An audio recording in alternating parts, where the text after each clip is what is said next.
नमस्कार, अनलाइन खबरमा स्वागत गर्न चाहन्छु। म रोयल आचार्य। चालु आर्थिक वर्षका लागि नेपाल राष्ट्र ब्याङ्कले ल्याएको मौद्रिक नीतिले ठूला ब्याङ्कहरू बीचको बिग मर्जरको विषयलाई प्राथमिकतामा राखेको छ। यतिखेर क्रस होल्डिङमा रहेका ब्याङ्कहरू मर्जरको विषय चर्चामा छ। आज हामी यो विषयमा केन्द्रित रहेर कुराकानी गर्दैछौँ। आज हामीसँग नेपाल ब्याङ्क तथा वित्तीय संस्था परिसङ्घका अध्यक्ष एवं एनएमबी ब्याङ्कका समेत अध्यक्ष रहनुभएका पवन गोल्यान हुनुहुन्छ। उहाँसँग हामी केही नीतिगत विषयमा कुराकानी गर्नेछौँ। त्यस पछाडि एनएमबी ब्याङ्कको विषयमा र ब्याङ्किङ क्षेत्रको विषयमा पनि हामी एनएमबी ब्याङ्कका सिइओ सुनिल केसी सरसँग कुराकानी गर्नेछौँ।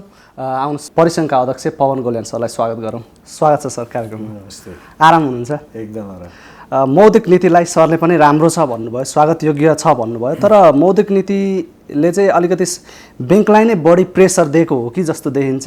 यो विषयमा के लाग्छ तपाईँलाई? एकदमै यो कुरा मुक्त कण्ठले नै प्रशंसा म पनि गरे हो। यो चाहिँ एकदमै राम्रो मौद्रिक नीति आयो भनेर चाहिँ हाम्रो क्लाइन्टहरूको लागि राम्रै आएको छ। यसमा कुनै विमतै छैन। त्यो पनि आवश्यक थियो, तर सबै भार चाहिँ ब्याङ्कलाई नै बोकाइदिएको भन्ने चाहिँ यो बिस्तारै हेर्दै गएपछि त सबै पुरै भार चाहिँ ब्याङ्कलाई नै एउटा काँधमा नै पर्यो। त्यसको सेयर चाहिँ राष्ट्र ब्याङ्कले पनि गरेन, गभर्मेन्टले पनि गरेन जस्तो भान हामीलाई भएको छ। जियोस् केही चाहिँ राष्ट्र ब्याङ्कले पनि खेप्नु पर्थ्यो एकदमै। त्यो किनभने यो रिफाइनेन्सिङको कुरा बाहेक अरू हरेक कुरामा चाहिँ यो सबै चाहिँ ब्याङ्कहरूकै टाउकोमा आएको छ। रिफाइनेन्सिङमा पनि जुन हाम्रो लाग्ने खर्च हो त्योभन्दा पनि कम मार्जिनमा चाहिँ ब्याङ्कले अब गर्नुपर्ने आवश्यकता छ र त्यो धेरै ठुलो फन्ड भएको हुनाले त्यसले पनि ब्याङ्कलाई गाह्रो पार्ने हुन्छ। यसको सँगसँगै अब त्यो टाइम दिएको भन्नाले त्यसमा चाहिँ मैले त्यो विमति राख्न खोजे होइन। त्यो 6 महिना 9 महिना 1 वर्ष र पर्यो भने 2 वर्षसम्मको लागि चाहिँ ब्याज नमाग्ने भनेर ब्याङ्कलाई भनिएको छ। त्यसमा चाहिँ पक्कै पनि राष्ट्र ब्याङ्कले चाहिँ त्यो ब्याज नउठेपछि त यो अक्रुअल बेसिसमा मात्रै प्रफिट आयो। अब अहिले ब्याङ्कहरूको प्रफिट समग्र रूपमा अलि घटेको छ, कुनै बढेको छ भनेर समाचारहरू आइराखेको छ, तर वास्तविकतामा त त्यो होइन नि। त्यो डिस्ट्रिब्युटेबल प्रफिट त्योभन्दा आधी पनि छैन, किनभने सबैको पैसा उठ्न बाँकी छ। त त्यसको लागि 90 दिनको टाइम दिए पनि त या पुस मसानसम्मको टाइम दिए पनि त्यो त त्यति बेरसम्म पर्खिन पनि सकिँदैन, त्यो गर्न पनि गाह्रो हुन्छ र त्यो बेलासम्म पनि पैसा उठ्न सक्दैन, किनभने ब्याङ्कले त कसैलाई माग्नै हुँदैन। माग्यो कि राष्ट्र ब्याङ्कको घुड्की लाउँछ अनि कसरी हुन्छ? अनि अहिले चाहिँ अधिकांश ब्याङ्कहरूको ब्यालेन्स सिट आइसकेको छ। सबैको के देखिन्छ भने अधिकांशको चाहिँ नाफा घटेको देखिन्छ, अनि निष्क्रिय कर्जा चाहिँ एनपिएल चाहिँ बढेको देखिन्छ। यो कोभिडकै इफेक्ट हो कि अरू कारण होइन? यसमा के हो भने राष्ट्र ब्याङ्कले पनि नीति नै लिएर आएको छ। यो तपाईँको चैत्र मसान्तबाट 1 महिनासम्म यदि ब्याज तिरेको छैन भने 5% समग्र कर्जामा चाहिँ प्रोभिजनिङ गर्नुपर्छ। त्यसले गर्दाखेरि पनि बढेको हो र ब्याङ्कहरूले पनि आफ्नो हेरेर भोलिको आउने चाहिँ सम्भावित कर्जाहरूलाई अहिलेको नीति नियमअनुसार त्यसलाई अहिले नै प्रोभिजनिङ गरेको छ। अर्को विषय भनेको चाहिँ बिग मर्जर, ठुला ब्याङ्कहरूको बिग मर्जरको विषय केही वर्ष अगाडिदेखि नै चर्चा थियो। यसपालि फेरि मौद्रिक नीतिमा चाहिँ मजाले नसमेटिएको, पछाडि निर्देशनमा चाहिँ फोर्स गर्ने कि भन्ने सङ्केत पनि देखिएको छ। यो विषयमा अब तपाईँ त ब्याङ्क तथा वित्तीय संस्था परिसङ्घको चेयरम्यान पनि हुनुहुन्छ, परिसङ्घमा पनि यो विषयमा केही छलफलहरू भएका छन्? पक्कै पनि भएको छ यो छलफल। हामी यसमा हाम्रो भ्यू पनि के हो भने नम्बर अफ ब्याङ्क्स घट्नुपर्छ, यसमा कुनै छैन। तर जुन राष्ट्र ब्याङ्कले जुन क्यारेट दिनुपर्ने थियो, जुन किसिमको यसको लागि जुन चाहिँ तपाईँको एउटा चाहिँ नीति आउनुपर्ने थियो, त्यो नै मिसिङ छ। पहिला बरु दिइराखेको चाहिँ स्प्रेड दरमा पनि 1% बढी दिने भन्ने पनि योपालि झिकिएको हुन्छ भनेपछि खासै त्यसको चाहिँ एडभान्टेज चाहिँ बिग मर्जर जाँदाखेरि जति खर्च लाग्छ या जति समस्याहरू आउँछ या जति गोल्डन ह्यान्डसेक गर्नुपर्छ त्यो खर्च पनि नउठ्ने गरी चाहिँ पोलिसी आएको छ। त्यसलाई चाहिँ अझै पनि राष्ट्र ब्याङ्कले परिमार्जन गरेर अझ चाहिँ निर्देशिकाहरूमा त्यसलाई चाहिँ, किनभने मौद्रिक नीति आउँदाखेरि त्यसलाई कन्टिन्युटी दिने भनेको थियो, पछि चाहिँ यो फाइनली आउँदाखेरि त्यो जुन 1% स्प्रेड दरमा छुट दिने भनेको पनि त्यो पनि हटाइएको छ। र यो स्प्रेड दरको जहाँसम्म कुरा छ, अरू पनि यो यस बाहेकको कुरा पनि मैले राखेँ। स्प्रेड दर पनि यो 4.4 4.5 बाट 4.4 भयो, तर यसको चाहिँ क्याल्कुलेसन मेथड चाहिँ अहिले आएर चेन्ज भएको छ। अब यसले गर्दा त ब्याङ्कको साना साना ब्याङ्कहरू, जुन साना ब्याङ्क त नभनौँ, अब क वर्गको ब्याङ्कको लागि कुरा गर्दाखेरि साना र ठुला भन्दा पनि पुरानो र नयाँको कुरा गरौँ, नयाँ ब्याङ्कहरूको जुन खर्च छ त्यो 3% भन्दा बढी खर्च छ भने यो 4.4 गर्दाखेरि 3-3.5% को खर्च र 1% को प्रोभिजनिङ गर्दाखेरि ब्याङ्क त नाफामा आउन धेरै वर्ष लाग्ने भयो। त यसले गर्दाखेरि यसले पनि एक किसिमको चाहिँ गाह्रो स्थिति। मलाई के लाग्छ भने यो सबै हेर्दाखेरि तपाईँले अघि सोधेकै यो सबै प्लान चाहिँ यो मर्जर गराउनको लागि नै राष्ट्र ब्याङ्कले गरेको हो जस्तो पनि कहीँ न कहीँ लाग्छ मलाई। मर्जरमा चाहिँ जाँदाखेरि थप सुविधा चाहियो भन्ने कुरा हजुर? एकदमै थप सुविधा चाहियो। यो 1% स्प्रेड दर 2 वर्षको लागि दिने र अरू पनि केही न केही अझ थप सुविधा दिनुपर्ने आवश्यकता छ। होइन भने यो बिग मर्जरमा जानको लागि केही न केही एट्र्याक्सन चाहिँ हुनु पर्यो, त्यो एट्र्याक्सन चाहिँ मिसिङ छ।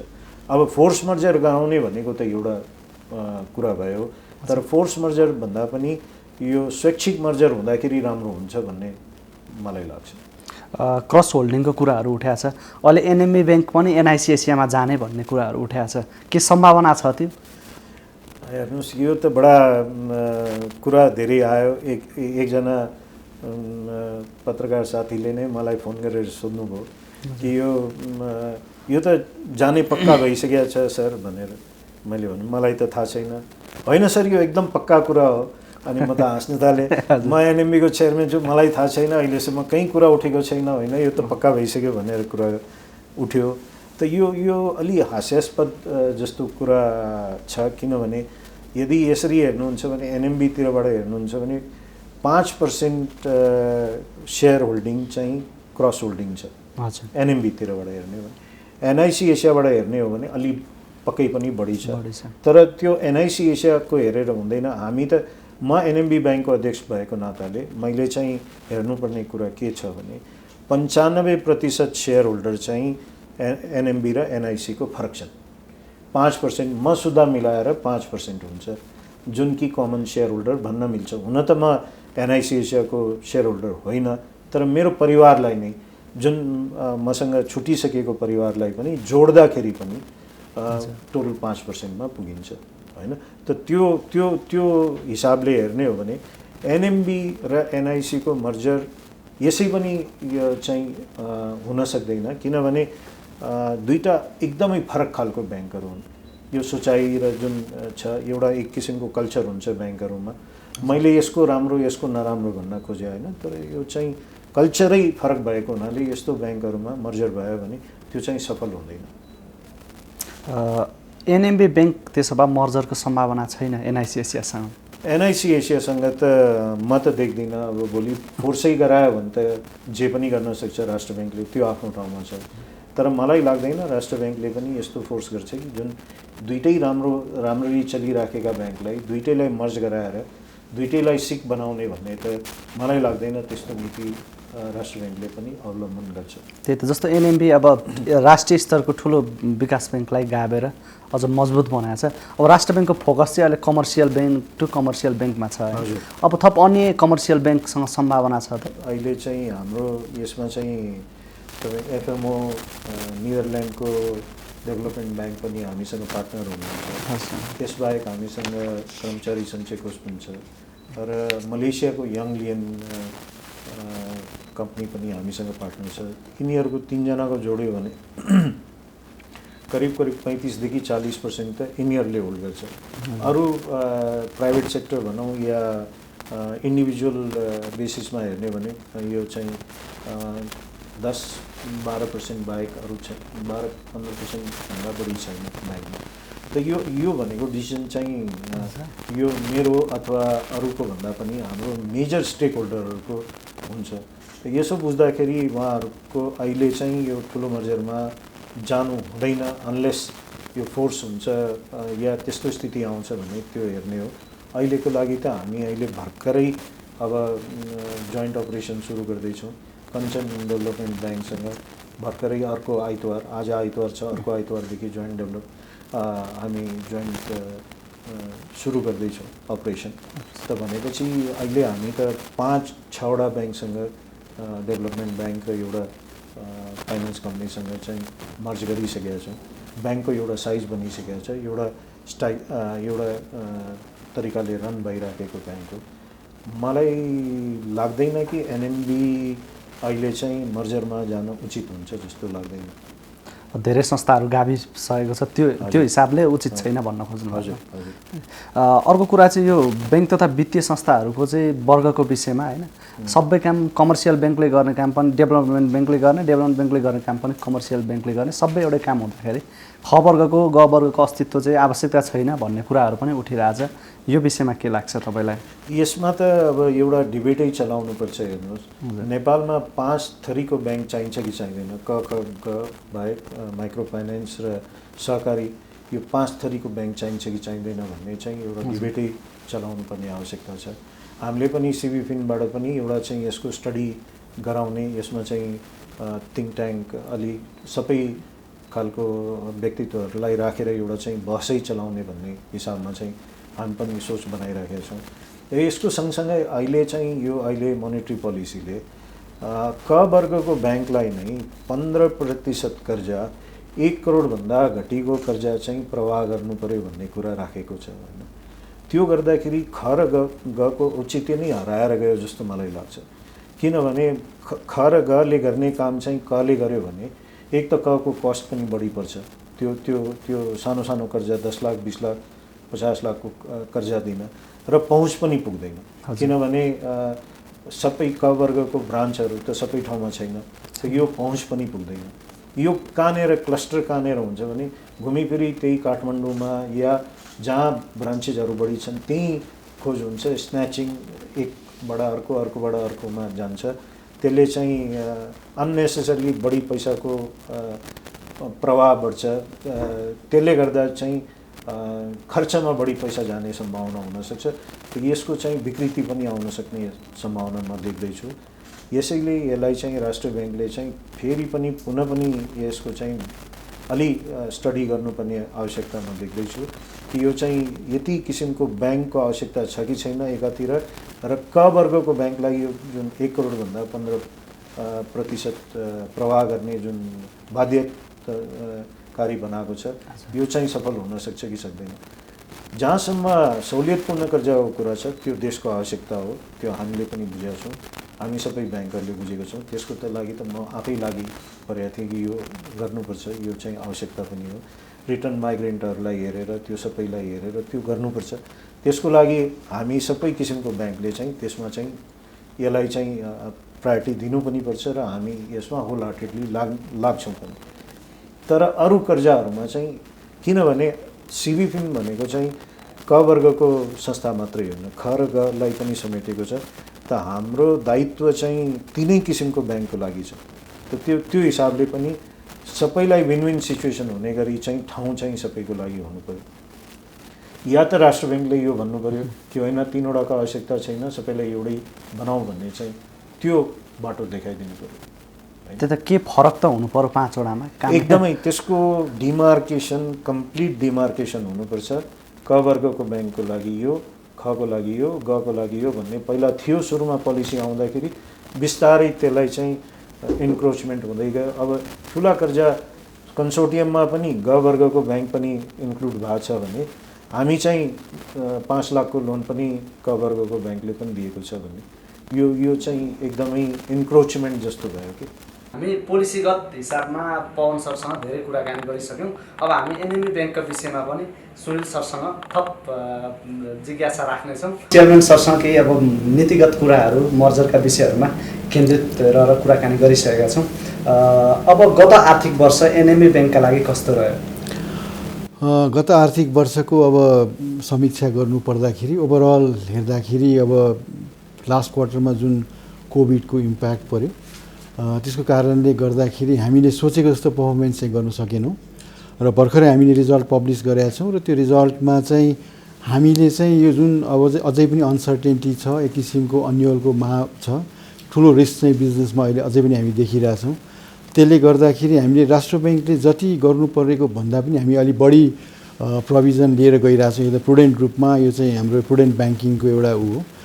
त्यसको कारणले गर्दा हाम्रो प्रफिटमा केही इम्प्याक्ट पर्न गइरहेछ। हामीले सोचेको भन्दा जुन एउटा लेभलको सोचे त्योभन्दा कम छ। तर यस्तो अवस्थामा चाहिँ संसारभरि पनि यहाँले हेर्नुभयो भने चाहिँ प्रुडेन्ट ब्याङ्किङको प्र्याक्टिस जस्तो इन्डियामा सबै हेर्दाखेरि सबै ब्याङ्कहरूको प्रफिट घटिरहेको अवस्था छ अहिले। र यो अन्यलको माहौलमा अनसर्टेन्टीमा चाहिँ यसलाई प्रोभिजन गरेर राख्दाखेरि चाहिँ भोलिको दिनमा यसले सजिलो केही कुनै किसिमको रिस्क आउँदाखेरि पनि एउटा सकको रूपमा काम, अब्जर्भरको रूपमा काम गर्छ भन्ने हिसाबले चाहिँ हामीले गरेका छौँ। र त्यो प्रफिटको कुराहरू बाहेक हामीले हेर्दाखेरि अन्य सबै किसिमको सूचाङ्कहरू, फाइनेन्सियल इन्डिकेटर्सहरू छ, त्यो सबै चाहिँ एकदम सबल अवस्थामा छन्। हाम्रो क्यापिटल एडिकेसी 14% भन्दा माथिको उसमा छ। हामी अरू लिक्विडिटीको हिसाबले, अरू कुनै पनि हिसाबले चाहिँ हामी एकदम राम्रो अवस्थामा छौँ। र कुनै पनि अब यदि यो राम्रोसँग बिजनेस अगाडि बढ्ने हो भने हामी अर्को वर्ष, त्यस पछाडिको वर्षहरूमा चाहिँ धेरै नै राम्रो पर्फर्मेन्स गर्नको लागि एक किसिमको तयारी अथवा एक किसिमको प्लेटफर्म चाहिँ हामीले क्रिएट गरिसकेका छौँ। तर पनि प्रफिटको लागि हेर्दाखेरि चाहिँ केही अलिकति कमी आएको हामी देखिरहेछौँ। त्यसको कारण चाहिँ मैले यहाँलाई भनिहालेँ। र अर्को चाहिँ कुरो, योपालि चाहिँ नेपाल राष्ट्र ब्याङ्ककै दिएको छुटको कारणले धेरै अझै पनि इन्ट्रेस्टहरू उठ्न नसकिरहेको अवस्था छ। धेरै इन्डस्ट्रीलाई, सबैलाई, धेरै जस्तोलाई 6 महिनादेखि 1 वर्षको मोरेटोरियम पिरियड दिँदाखेरि जुन अहिले तिर्न नपर्ने खालको अवस्था छ। त्यसले गर्दाखेरि इन्ट्रेस्ट चाहिँ अलिक कम उठिरहँदाखेरि अहिले चाहिँ यो एनएफआरएस अन्तर्गत हामीले चाहिँ एक्रुअल बेसिसको प्रफिटहरू सबै ब्याङ्कले गरेको हौँ। र त्यसमा चाहिँ अझै उठ्नु बाँकीहरूको इन्ट्रेस्टको कारणले गर्दाखेरि यसो क्यास बेसिसमा जाने हो भने चाहिँ त्यो अझै पनि कम हुने सम्भावना छ। तर यो अवस्थामा मेरो विचारमा सबै सेयर होल्डरको एक्सपेक्टेसन पनि यस्तै खालको प्रफिट नै थियो होला जस्तो लाग्छ मलाई। र बाहिरकोलाई कम्पेयर गर्ने हो भने यस्तै खालको रिजल्ट चाहिँ यो कोभिडको टाइममा, यो अनसर्टेन्टी टाइममा चाहिँ ठिकै रिजल्ट होस् लाग्छ मलाई। यो रिजल्टले त्यसो भए सेयर होल्डरहरू खुसी हुनुहुन्छ यतिको? यस्तो होला। अब अहिले यसो हेर्ने हो भने ग्लोबल्ली नै सबै फाइनेन्सियल इन्स्टिट्युसन ब्याङ्कहरूको चाहिँ रिटर्न घटिरहेको अवस्था हो। र त्यो बेलामा चाहिँ सायद उहाँहरूले पनि, नेपालको ब्याङ्किङ इन्डस्ट्रीले पनि एकदम ठुलो मिरेकल गर्छ भन्ने खालको एक्सपेक्टेसन त पक्कै पनि थिएन होला। र त्यो एक्सपेक्टेसन अनुसार र अहिलेको परिस्थिति अनुसार हामीले जुन खालको, स्पेसली एनएमबी ब्याङ्कले जुन खालको प्रफिट अथवा एउटा खालको रिजल्ट दियौँ, र अहिलेको डेटमा हाम्रो 140-42 अरब भन्दा बढी चाहिँ 1 अरब 42 करोड भन्दा बढी चाहिँ हाम्रो डिस्ट्रिब्युटेबल इन्कम छ।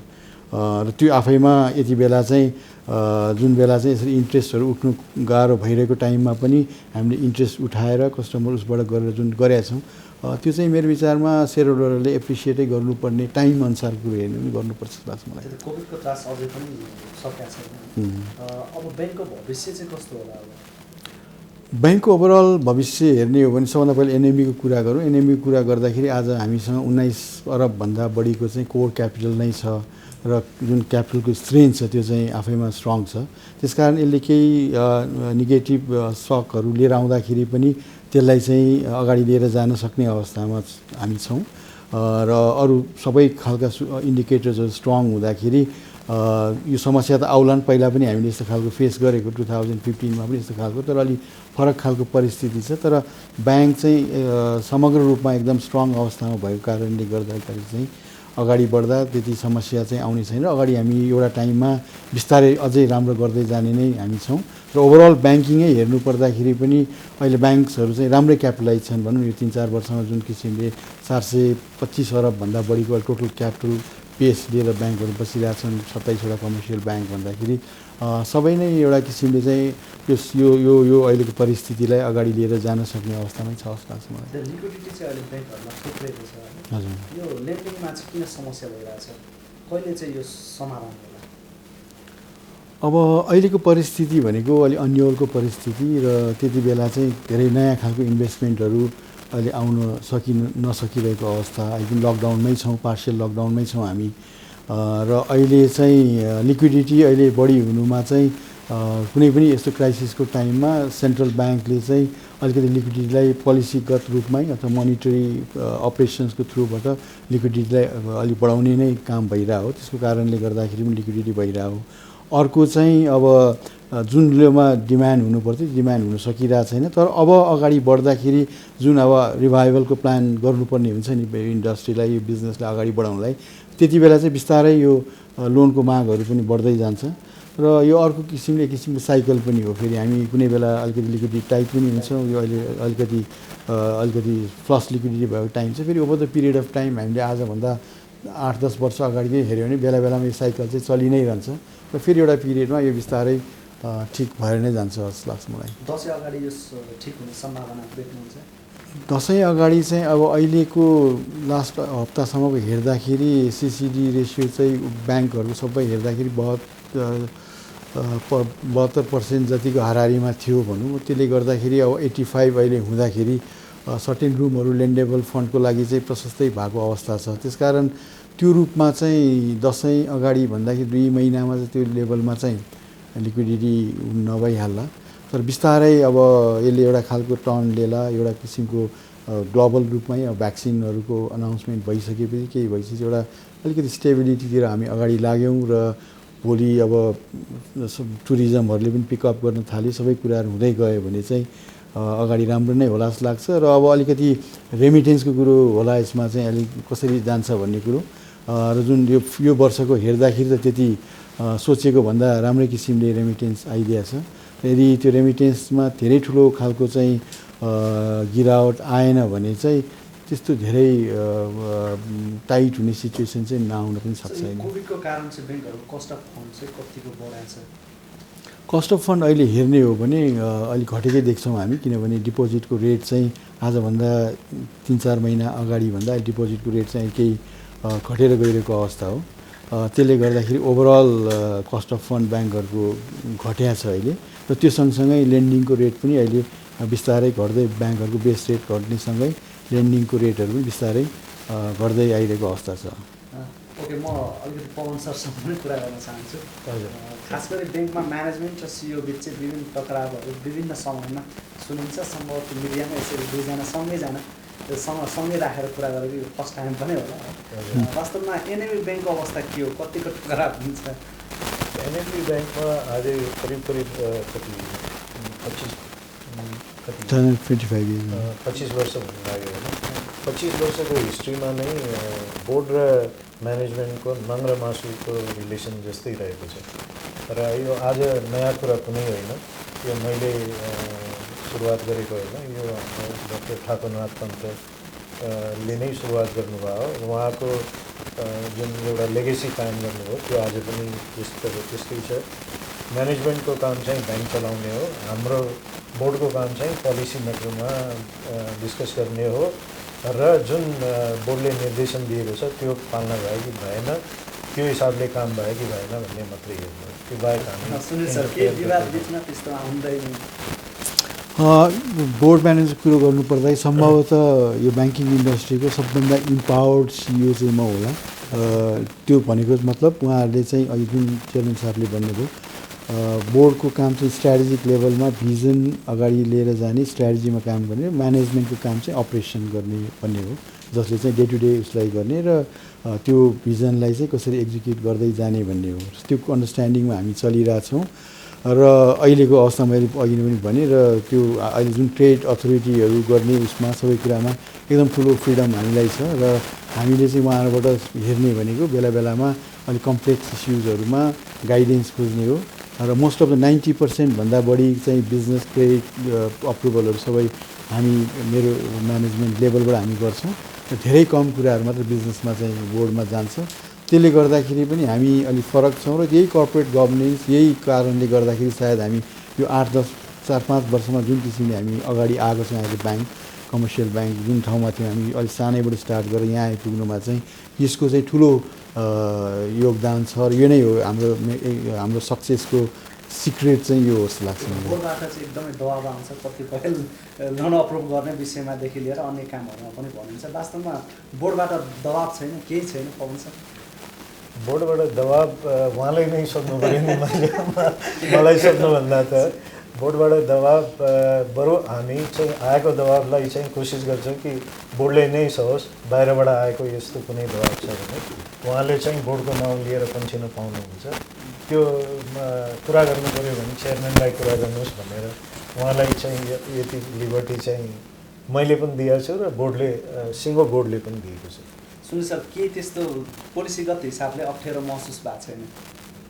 त्यो त सबै पर्फर्मेन्सले देखाउने कुराहरू हो होइन। तपाईँले आज भन्दा मैले त्यही त भने 3-4 वर्षको पर्फर्मेन्स हेर्नुहुन्छ, स्पेसली ब्याङ्कको भन्दाखेरि जुन ग्राफमा हामी अगाडि बढिरहेको छ। अलि कोभिडले यो साल अलिकति हामीलाई रोक्यो होइन। यो 3-4 वर्ष यता 20पल्ट ब्याङ्क अफ द इयर भयो। हाम्रो साइज पनि जुन किसिमले बढाएको छ, 3वटा लगातार 2015देखि अहिलेसम्म मर्जर गरेर यो 7-8वटा ब्याङ्कलाई हामीले दिइसक्यौँ। त्यही पनि यसरी चलिरहेछौँ भन्दाखेरि यो कुरो नै आफैमा यसको चाहिँ जुन तपाईँले सोध्नु भएको क्वेसनको आन्सर चाहिँ के हो भने यो यदि यो नहुँदा त पर्फर्मेन्स जुन ब्याङ्कमा तपाईँले कर्पोरेट गभर्नेन्सको इस्यु, बोर्डको इस्यु देखिरहनु भएको छ, तिनीहरूको पर्फर्मेन्स चाहिँ डाउनवर्ड उसमा गइरहेको हुन्छ। जुन ब्याङ्क चाहिँ अगाडि बढ्ने हो भने यो कुरो चाहिँ त्यहाँबाट देखिन्छ। र मैले अघि पनि भने 90% भन्दा बिजनेस डिसिजनहरू हामी म्यानेजमेन्टबाटै गर्छौँ। त्यो इम्पावरमेन्ट चाहिँ उहाँहरूले हामीलाई गर्नुभएको छ भनेदेखि त्यो दबाब भन्ने कुरो त हुने कुरै भएन। सरसँग मैले 1 वर्ष अगाडि कुरा गर्दाखेरि चाहिँ सरले अलिक सिनर्जी आउने किसिमको मर्जर हुनुपर्छ भन्नुभयो। एउटा ठुलो राष्ट्रिय स्तरको डेभलपमेन्ट ब्याङ्क मर्ज गराउनु भयो, अन्य ब्याङ्कहरू एउटा त मर्जर प्रक्रिया नै होला। वास्तवमा सिनर्जी आउने किसिमको मर्जर भयो? मर्जर जहिले पनि च्यालेन्जिङ नै हुन्छ होइन। मर्जर के को लागि भन्ने कुरा हुन्छ। तर जुन हामीले भर्खरै लास्ट इयर गरेको मर्जर चाहिँ ओम डेभलपमेन्ट ब्याङ्कसँग हाम्रो 4 नम्बर प्रदेशमा खासै राम्रो प्रेजेन्स थिएन र अहिले अलिक फरक स्थिति भयो। नभए 4 नम्बर प्रदेश चाहिँ टुरिज्मको हिसाबले, एग्रिकल्चरको हिसाबले र हाइड्रो पावरको पनि हिसाबले त्यो 3टै क्षेत्र चाहिँ हाम्रो चाहिँ एउटा ब्याङ्कको फोकस एरिया थियो। ऊर्जा, कृषि र पर्यटन, यो 3वटामा प्रचुर सम्भावना भएको ठाउँ भएको कारणले गर्दाखेरि हामीले चाहिँ आफै त्यहाँ एक्सपेन्सन गर्नुभन्दा कुनै त्यहाँ राम्रो चलिरहेको लाई लिएर जान सकिन्छ भन्ने त्यो अब्जेक्टिभ थियो। र त्यो अब्जेक्टिभमा अब बिस्तारै हामी अगाडि अब इन्टिग्रेसन मर्जर भइसक्यो, अब इन्टिग्रेसनको फेजमा छौँ। यसलाई राम्रोसँग नै गर्छौँ भन्ने हो।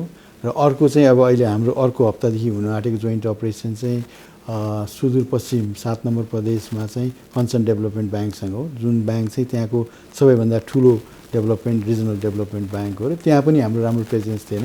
यो चाहिँ बढी क्यापिटलको इस्युले भन्दा पनि जियोग्राफिकली हाम्रो रिच बढाउने र हामीले जुन फोकस गरिरहेको एरियाहरू हो त्यसमा चाहिँ फोकस गर्ने भनेर गर्ने। त्यसकारण मर्जर हुँदाखेरि खालि क्यापिटल जोड्ने अथवा 2टा ब्याङ्क ठुलो ब्याङ्क बनाइदिने भन्दाखेरि पनि बढी चाहिँ हाम्रो अब्जेक्टिभ के हो भन्ने कुरा, त्यो चाहिँ अब्जेक्टिभमा त्यो अर्को ब्याङ्क आउँदाखेरि त्यसलाई सपोर्ट गर्छ कि गर्दैन, त्यो हाम्रो जुन स्ट्राटेजिक इन्टेन्ट हुन्छ त्यसलाई चाहिँ सपोर्ट गर्छ कि गर्दैन भन्ने कुरो बढी इम्पोर्टेन्ट हुन्छ। हामी चाहिँ नेपालमा एउटा अलिक फरक किसिमले मूलधारभन्दा फरक किसिमको ब्याङ्किङ गरौँ, भ्यालुज बेस्ड ब्याङ्किङ गरेर हामी आइरहेछौँ।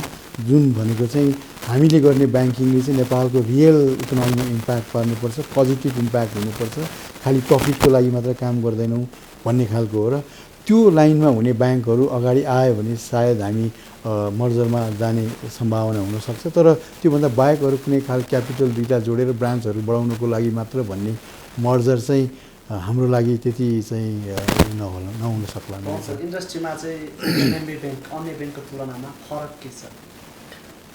मेन फरक अहिले सिओ साहबले भन्नुभयो, मेन फरक के हो भने हामी चाहिँ कन्ट्रीको पोलिसीको हिसाबमा नै जाने। अब जुन थ्रस्ट अहिले 3वटा सेक्टरको कुरा गर्नुभयो, कृषि, ऊर्जा र टुरिज्म, यो 3वटा थ्रस्ट सेक्टर हो। गभर्मेन्टको पनि अहिले थ्रस्ट सेक्टर हो। हामीले आजदेखि होइन, लास्ट केही वर्षदेखि नै यतातिर नै थ्रस्ट गरिरहेको छौँ। यसको सँगसँगै एसएमई र रिटेलको पावर पनि आवश्यक छ। कर्पोरेटले मात्रै देश धान्न सक्दैन। एसएमईको ग्रोथ भएन भने हामी चाहिँ सस्टेनेबल हुँदैनौँ, कन्ट्री चाहिँ सस्टेनेबल हुँदैन भन्ने हिसाबमा त्यसलाई जोडेर नै हामी एसएमईमा चाहिँ धेरै जोड गरेका छौँ। र यसको लागि चाहिँ धेरैवटा कुरा हामीलाई एफएमओले पनि यसको लागि चाहिँ धेरै हेल्प गरेको छ कि यसमा चाहिँ नयाँ प्रडक्टहरू, नयाँ कुराहरू ल्याउनको लागि त्यसरी जोडेका छौँ। त यो सबै र डिजिटाइजेसनमा पनि अहिले यो कोभिड नभएको भए सायद हामी धेरै अगाडि बढिसकेका हुन्थ्यौँ। अब यो झन् कोभिडले त डिजिटाइजेसनलाई झन् अलि बढी यसको मूल्य अझै बढेको छ अहिले, यसको आवश्यकता र मूल्य दुइटै बढेको छ। त यसले गर्दाखेरि यसलाई चाहिँ अब झन् चाँडो गरेर हामी चाहिँ डिजिटाइजेसनमा एकदम ठुलो रूपमा चाहिँ एकाउन्ट खोल्नेदेखि लिएर हरेक कुराको लागि चाहिँ डिजिटाइजेसनमा जानु पर्यो। ब्याङ्कमा मान्छेको पहुँच त्यति पहुँच बढोस् र ब्याङ्कमा नै ब्रान्चमा नै आउनुपर्ने आवश्यकतालाई मिनिमाइज गर्नेतिर चाहिँ हामी लागिरहेका छौँ। हुन त यो अब सबै ब्याङ्कहरूले गर्ला, तर भए पनि हामी धेरै अगाडि छौँ त्योभन्दा चाहिँ। त्यो कहिलेसम्म चाहिँ त्यो अवस्था होला र ब्रान्चमा आउनै पर्ने बाध्यता थियो सर? केही टाइम लाग्ला, तर हामी धेरै इन्भेस्टमेन्ट गरेर धेरै अगाडि गइसकेको अवस्थाहरू हो।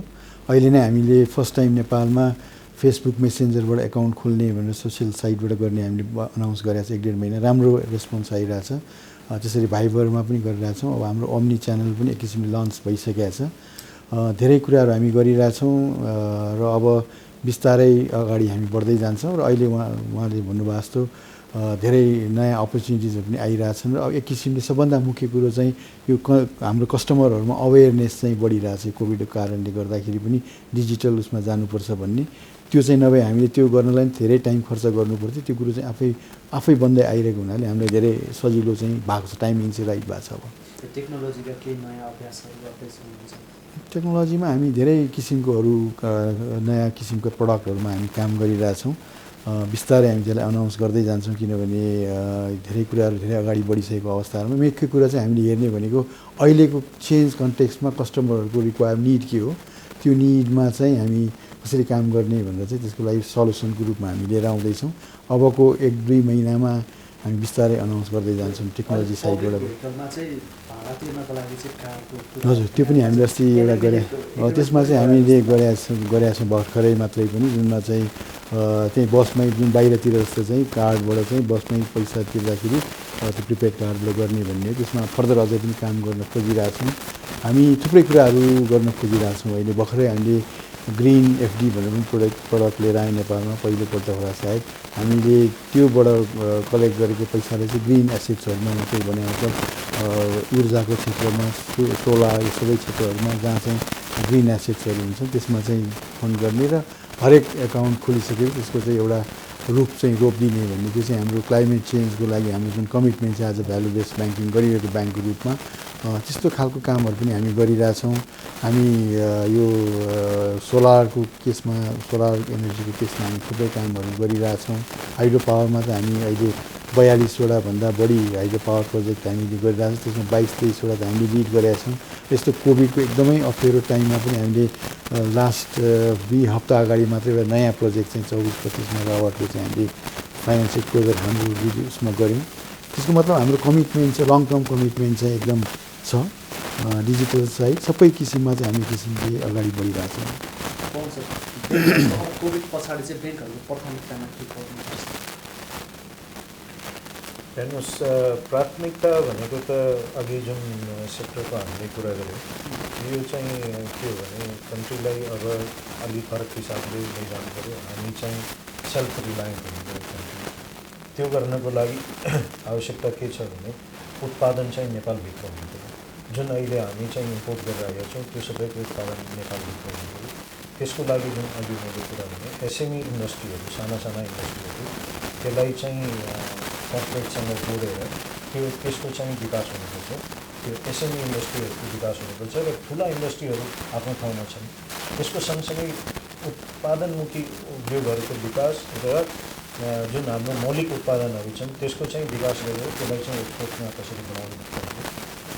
त्यसको सँगसँगै टुरिज्म, अब यो आज हामी अहिले कोभिडमा छौँ, अहिले हाम्रो जहिले पनि यस्तै हुन्छ कि कुनै एउटा विपत्ति आयो त्यो बेलामा यो त अब सबै सिद्धियो भन्ने हिसाब हो, तर टुरिज्म सकिँदैन। नेपालको टुरिज्म झन् बलियो हुन्छ। यो किनभने अब लामो दूरीको फ्लाइटहरूमा मान्छे बस्दैन, सानो दूरीको फ्लाइटहरूमा अब एसियाको टुरिज्म एसियाभित्रै हुन्छ भन्ने मैले आफ्नो मेरो आफ्नो पर्सनल सोच हो। हामीलाई त 2टा छिमेकी इन्डिया र चाइना दुईटाले को आउनको लागि 1 देखि 3 घन्टाको फ्लाइटभित्रमा चाइना र इन्डियाबाट दुईटै ठाउँबाट नेपालमा आउन सक्छन्। त यति नै टुरिज्म आयो भने हामीलाई टुरिज्म पहिलाको भन्दा झन् बलियो भएर जान्छ भन्ने म विश्वास त छु। म टुरिज्म इन्डस्ट्रीमा लगानी पनि गरेको भएको हुनाले पनि मैले यो कुरा बोलिरहेको छु। त्यो विश्वासको साथ बोलिरहेको छु। प्रायसँग कुरा गर्दाखेरि नेगेटिभ कुरा बढी आउँछ, अब त हामी बर्बाद भयौँ सिक्यौँ भन्ने कुरा। तर मैले देखेको त अब जनवरीदेखि नै, अब यो धेरै टाढो छैन, आज अगस्तमा छौँ हामी, जनवरीदेखि नै भरिभरा हुनुपर्छ जस्तो मलाई लाग्छ। अब म सुनिल सरसँग मर्जरको विषयमा फेरि कुराकानी गर्न चाहन्छु। यो मर्जरको अहिले एनएमडी र एनआइसी एसियाको विषयमा अध्यक्षज्यूले अलिकति प्रश्न पारिसक्नु भएको छ। वास्तवमा अहिले जुन किसिमले मर्जरको चर्चा भइरहेछ, मर्जर वास्तवमा कसरी हुनुपर्छ? सबै पहिले त मर्जर के को लागि भन्ने कुरोको आन्सर पहिला हुनु पऱ्यो होइन। कुनै दुईवटा अर्गनाइजेसनहरू हुँदाखेरि के को लागि गर्ने हो र कुन चाहिँ खालको स्ट्राटेजिक इन्टेन्ट हो त्यसको भन्ने कुरो क्लियर हुनु पऱ्यो। र त्यो भइसकेपछि यदि एकले अर्कोलाई चाहिँ के किसिमले कम्प्लिमेन्ट गर्छ र भोलि त्यो 1 र 1 जोड्दाखेरि 3, 4 हुनसक्ने सम्भावना छ भनेदेखि त्यो मर्जरले सिनर्जी लिएर आउने हो। खालि कुनै दुईवटा संसारभरि थुप्रै मर्जरहरू फेल भएको दृष्टान्तहरू पनि हामी देख्न सक्छौँ। जेनरली धेरै मर्जरहरू फेल हुन्छन्। त्यसमा कल्चरको कुरो हुन्छ, एचआर स्टाफहरूको कल्चरको कुरो, अर्गनाइजेसनको कल्चरको कुरो, र भोलि जाँदाखेरि के कस्तो किसिमको एउटा भिजन लिएर गइरहेको, धेरै फरक भिजन भएको अर्गनाइजेसन हुँदाखेरि पनि फेल हुने सम्भावना हुन्छ। त्यसकारण चाहिँ हामीले कुनै अर्गनाइजेसन विशेष कुरो गर्नुभन्दा पनि त्यो ले चाहिँ ओभरअल त्यो ब्याङ्कलाई कसरी हेल्प गर्छ र त्यसले ओभरअल इन्डस्ट्रीलाई कसरी हेल्प गर्छ, भोलि कस्टमरले त्यसबाट के फाइदा पाउने, जुन स्टेक होल्डर हुन्छ नि, सेयर होल्डरको कुरो आयो, कस्टमरहरूको स्टेक होल्डर भयो, स्टाफ भयो, त्यसपछि रेगुलेटर भयो, अर्को चाहिँ कम्युनिटी भन्ने कुरा भयो। त्यो सबै स्टेक होल्डरलाई हेर्दाखेरि त्यो दुईवटा कुनै अर्गनाइजेसन हुँदाखेरि चाहिँ सबैले बेनिफिट पाउने खालको सम्भावना अथवा त्यो खालको वातावरण बन्यो भने चाहिँ त्यस्तो खालको मर्जरमा जानुपर्छ भन्ने मेरो त्यो। हामी चाहिँ अलिक फरक, मैले अघि पनि यहाँलाई निवेदन गरेँ, हामी चाहिँ अलिकति नेपालमा भ्यालुज बेस्ड ब्याङ्किङ गर्ने ब्याङ्क भएको कारणले गर्दाखेरि चाहिँ हामी अलिक फरक किसिमले चाहिँ यो मेन स्ट्रिमको ब्याङ्कभन्दा अलिक फरक किसिमले जान खोजिरहेछौँ। अलि फरक किसिमको चाहिँ क्षेत्रहरूमा लगानी गरिरहेछौँ, रिस्कै भएको क्षेत्रहरूमा पनि गरिरहेछौँ, लङ टर्मको किसिमले हेरिरहेछौँ र एकदम ट्रान्सपरेन्ट अर्गनाइजेसनको रूपमा चाहिँ हामी अगाडि आइरहेछौँ। त्यसकारण त्यस्तै खालको संस्था जसलेसँग गर्दाखेरि चाहिँ यो अब्जेक्टिभ, यो भिजनलाई चाहिँ अगाडि लिएर जान सकिन्छ, त्यहाँ गर्नुपर्ने हुन्छ जस्तो लाग्छ मलाई। सर, अब चाहिँ बोर्डले चाहिँ ब्याङ्कलाई थप मजबुत बनाउनको लागि केही नीतिगत निर्णयहरू गर्दैछ, के छ यो चाहिँ? यसो छ, अहिले यो कोभिडको बेलामा सबभन्दा पहिले त हामीले यो इन्स्योर बोर्डले चाहिँ इन्स्योर गर्नुपर्ने र गरेको पनि छौँ कि यो हाम्रो कर्मचारीहरू जुन फ्रन्ट लाइनमा छन् उनीहरूको स्वास्थ्य र उनीहरूको चाहिँ वेलबिङमा चाहिँ हाम्रो ठुलो कन्सर्न छ। तर त्यसबाहेक चाहिँ अब यो चाहिँ ब्याङ्किङमा चाहिँ अलिकति चेन्जेस आउँछ, किनभने ब्रान्चहरू चाहिँ अहिले अघि हामीले कुरा गऱ्यौँ डिजिटाइजेसनको, त्यसैलाई जोडेर चाहिँ ब्रान्चमा चाहिँ मान्छे कमभन्दा कम आओस् भन्ने हिसाबको चाहिँ कुराहरू अझ थप गर्नुपर्ने आवश्यकता छ। र त्यतातिर हामी बढी ध्यान दिन्छौँ। र यसबाहेक चाहिँ अब आउने दिनमा चाहिँ नयाँ किसिमका प्रडक्टहरू ल्याउनु पऱ्यो र नयाँ किसिमका कामहरू गर्नुपर्छ, जसले गर्दाखेरि चाहिँ ब्याङ्किङ चाहिँ यो चाहिँ आउट अफ द बक्स गएर चाहिँ सोचेर त्यहाँबाट चाहिँ अलि ब्याङ्कले चाहिँ काम गर्नुपर्ने आवश्यकता हुन्छ। त्यसमा चाहिँ हामी चाहिँ अलि फरक हिसाबले जान्छौँ। अहिले चाहिँ त्यो डिटेलहरू भन्न चाहिँ अलि मिल्दैन, तर त्यो अलि पछि त्यो कुराहरू बिस्तारै आउँदै जान्छ। केही पाइपलाइनमा छन्, केही कुराहरू अझै पनि बिस्तारै हुन्छ। सुन्नु सर, के छ? अब मैले चाहिँ भन्नुपर्दाखेरि यहाँहरूको दर्शक अथवा पाठकहरूको अगाडि चाहिँ हामी एकदम अप्ठ्यारो स्थितिबाट गइरहेछौँ ब्याङ्किङ इन्डस्ट्री, त्यो मात्र पनि होइन नेपाल र ग्लोबली पनि।